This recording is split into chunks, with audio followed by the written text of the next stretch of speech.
सनम को जोहार इन गिलेंद्र मंत्री ज्ञान आरसी यूट्यूब चैनल पाहटा खन सनम को सगुन दाराम तेहन दबन आलोचनाया जिल जम इदी करते अब मानवी सृष्टि इदी करते इतिहास चेक लई चोका जे आदिम मानव खन बई बईते कागज में तेहन नोआ सभ्यता रबन सेटर खूब सेदाय जुग रे मा अब बीर हर खन बईते मानवी संग हेजना तेहन तेहन इलेक्ट्रिक व्यवहार को बड़ा इलेक्ट्रिक ना व्यवहार को बड़ा गाड़ी घोड़ा ना व्यवहार को बड़ा ओना खूब सेदाय रे बा अब मा सेंगल ना व्यवहार बाबन बड़ा अब तो बीर बन तहे kana एकला एकला बन तहन तहे एकला एकला खन दलगत भाव मिटेन तहन बन चेक किया ओने खन धीरे ना व्यवहार बन चेक किया सेंगल ना व्यवहार बन चेक किया तारपरे चाष बन चेक किया तारपरे नितो वर्तमान तो दलगत मिस्टर जायगा रे टोला रे मिटेन समूह बखान गोष्ठी इदी कते मिटेन टोला रे जायगा रे बसबास बन चेक किया तहन बन चेक किया ताने इतिहास को बाड़ाय कना आबो दो बीर रे मांग बन तहे कना उन जो खाते इलेक्ट्रिक होची न बन तहे कना सेंगल न बन तहे तीन कयेक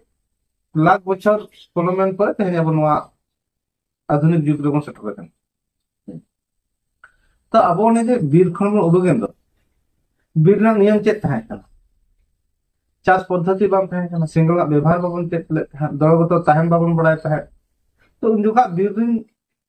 जीव जियली दो रेंगेज भाताव लगी ओकोय दाड़े कना उनी गे जजम कना जेमन सेना बिन हुडिन बिन जम चेक कना सेना तारु ठन कोन हाड़गारे जम चेक कना हाड़गार ठन को सेता जम चे सेता ठन को पुसी गे चेक कना जाते माने जीव जियली भितिर उन जुगा चाष पद्धति बाम तहे कना ताने रेंगेज नो अब लाज रेंगेज भाताव लगी आदमी हर जमन है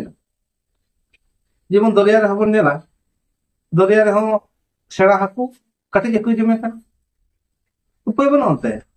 आनी बाय जम का आनी बाय बचा दा रे तो उन जुखा जुग रे तहे कना चाष पद्धति बाम तहे कना अनाज को बाम तहे कना साग सब्जी बाम तहे कना तो उन जुखा व्यवस्था तहे कना जिल जम रेना तो नित दाबो चाष बन चेक किया अनाज चाष को चेक किया सब्जी चाष को चेक किया हुड़ू चाष को चेक किया गहम चाष को चेक किया प्राय जतना चाष को चेक किया तेन उन आधुनिक जुग रे टेक्नोलॉजी जुग रे बन सेटल कना तो तेहेन अब मने भितर उना बीर रे जहां बन तहन दो सेदाय पद्धति जिल जम व्यवस्था दो मने भितर मेना गता बन बीर खन बन उडुक हेते तेहेन टोला रे बन तहन बीर खन के समय उडुकेना मेखान आबो ठन कना बीर बांग उडुक कना बीर ना उयहर बांग उडुक कना बांग बदल कना बीर रे जेमन चेक लगा रेंगे भाताव लगी आदमी हड़ बन जमे को तहे जीव को onka ge तेहन बीर खन उडुक कते से टोला रे बन तहेना तेहन नवा जुग आधुनिक जुग रे बन बसबासे रहो बीर खन मानवी बन उडुकेना मेखान आबो ठन खन बीर दो आदि उडुगवा बीर ना मने भाव बीर ना उयहर बीर ना जमन्यू बीर ना खाद्य ओना को मेना किया ओना खातिर तेहन जिल बन जमे तो तेहन कान जुग रे तो मानमिया खाद्य तो इनी ले चेक तहे जे जिल बांगते ओगा चाष पद्धति हेजना ओगा जमन्यू रना व्यवस्था बन चेक किया ओना को बन जम लेखान जीव जियली रे उनंग ऑप्शन बांका चेदा इन ले चेक जिल जम बांगा तेहन नदी क्लाइमेट चेंज आदि गोटांग विषय दी कते तेहन क्लाइमेट नुनंग चेंज कना तो ओना भितर रे जिल जम हम मिटंग नंबर पड़ा कना जिल जम हम मिटंग कारण कना है चेक लगा जिल जम कारण कना जहां जिल बन जमे तरा जो जहां मेरम को होयो बॉयलर को होयो काड़ा को डांगरी को जे कोनो जे जहां दिसम रे जे जहां चॉइस ताको रज ताको ओना दी कते को जमे जी तो अबुआ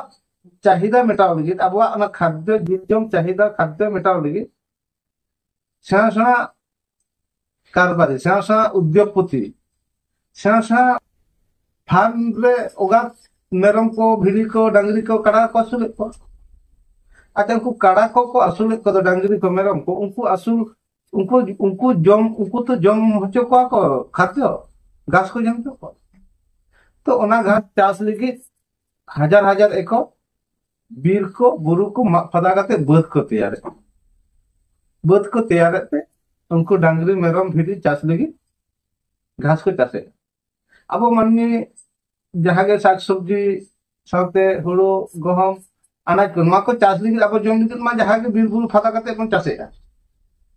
परंतु आरो आवा ओना जिल जम चाहिदा मेटाव खातिर हजार हजार एकड़ हेक्टर एकड़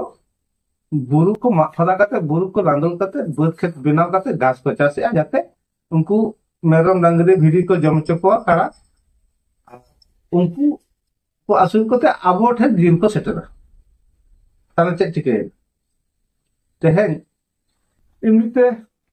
दुनिया रे में कार्बन डाइऑक्साइड जास्ती एकना तापमात्रा हो अत्याधिक जास्ती एकना बिर बुरु फदा आकना परंतु नुकु आरो जे आसुल करते आसुल लगे ओगा प्राकृतिक नष्ट ताई यूट्यूब रे नेले सेना उद्योगपति सेना ओगा फार्म को तैयार का ओगा को चासे ताने नुकु घास चास लगे जहां प्राकृतिक बखन बिर बुरु रांदोल करते बाद खेत को बना तारे चेक चिकेना दारे नाली खेतीना दारे नाली जदी खेतीना तारे चेक चिकेना क्लाइमेट चेक पानी पाको चेक दारे नाली तहन जैसे क्लाइमेट तो ठीक तहना दारे नाली बिर बुरु तहन जैसे तो पानी नोआ अब हवा को तो ठंडा तहना आ दारे नाली नष्टायन पर बिर बुरु नष्टायन पर चेक ओगा तापमात्रा जास्ती और ओगा तापमात्रा जास्ती लेखा चेक चिका कना आबो नोआ पृथ्वी रे जहां के बरफ मेना तो बरफ ओगा बरफ मेना ओना अत्याधिक तोरवा कना तापमात्रा ते तोरवा कानते दरिया रे दा जास्ती कानते नोआ तापमात्रा को सुनामी बनाव कना होय दा जेमन नोआ यास बुलबुली नोकरा को नितुम आकादा नोकरा दो ओंडे खन बनाव कना तापमात्रा अत्याधिक लोबन खातिर आ तापमात्रा अत्याधिक लोबन खातिर नोआ यास भूमिकंप नोआ को बनाव कना आ ठीक सेदा जेमन दाग लका बान लका तेंगा पावन दा बान ओना बान ओनी अब दमन उयहरी पाचे जे अब बोंगा बुरु को आड़ी सकना अब ठाकुर बखान देवी बखान का बुरु देवी आड़ी सकना ओना खातिर के दाग बाय दागेआ आर बखान ओ दिन रे दागेआ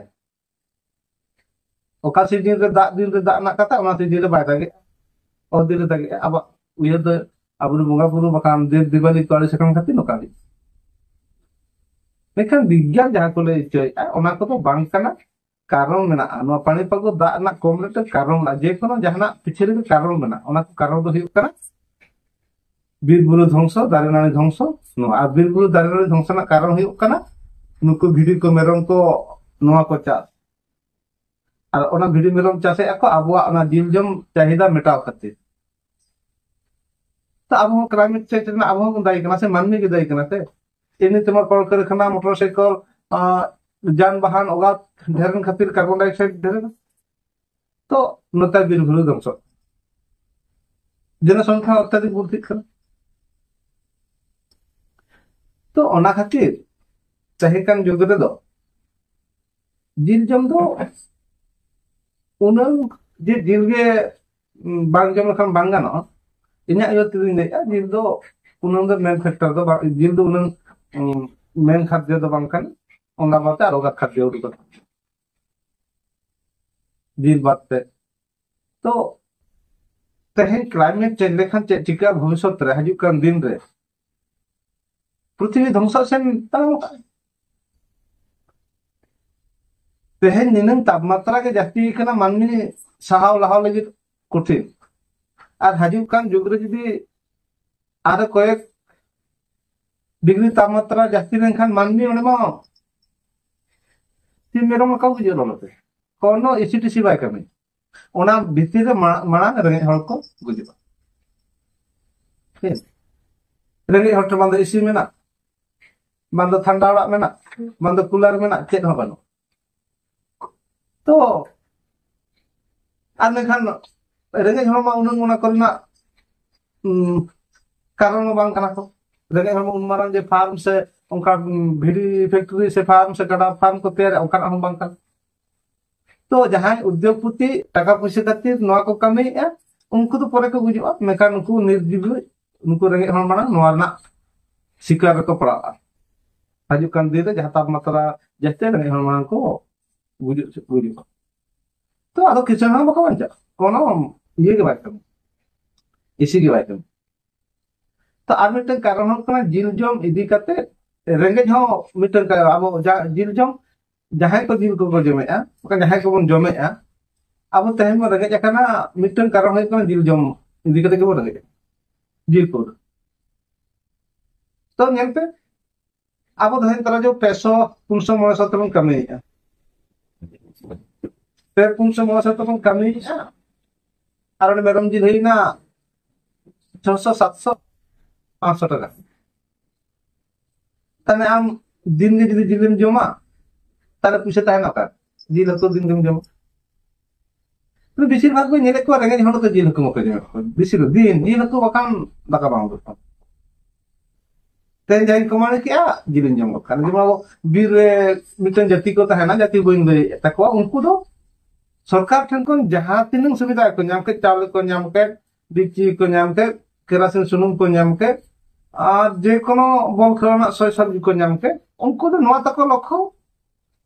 ओड़ा को नाम के झतो का के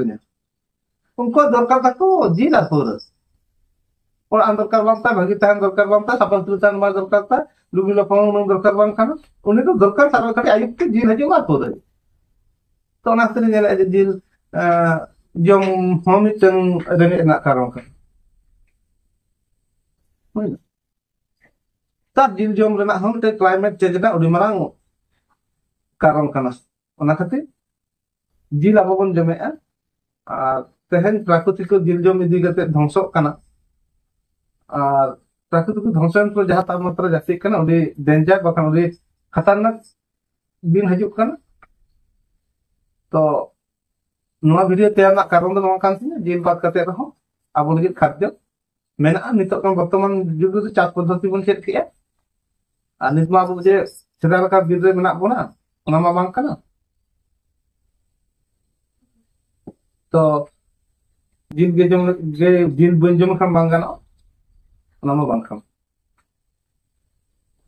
जिल जम इदी कते क्लाइमेट चेंज कान मेन कारण ही करा जिमितन कारण ही कना जिल जम इदी कते हो क्लाइमेट चेंज ना कारण kana manka sanam ko ge joha tanya video do noli ko mon kete da tudin jo video no jodi bi kusiya kan tamna no kana video like tabon te channel subscribe tabon te ar share tabon te jate no kana gyan sanam hor ko nyam da ma kana ko ge joha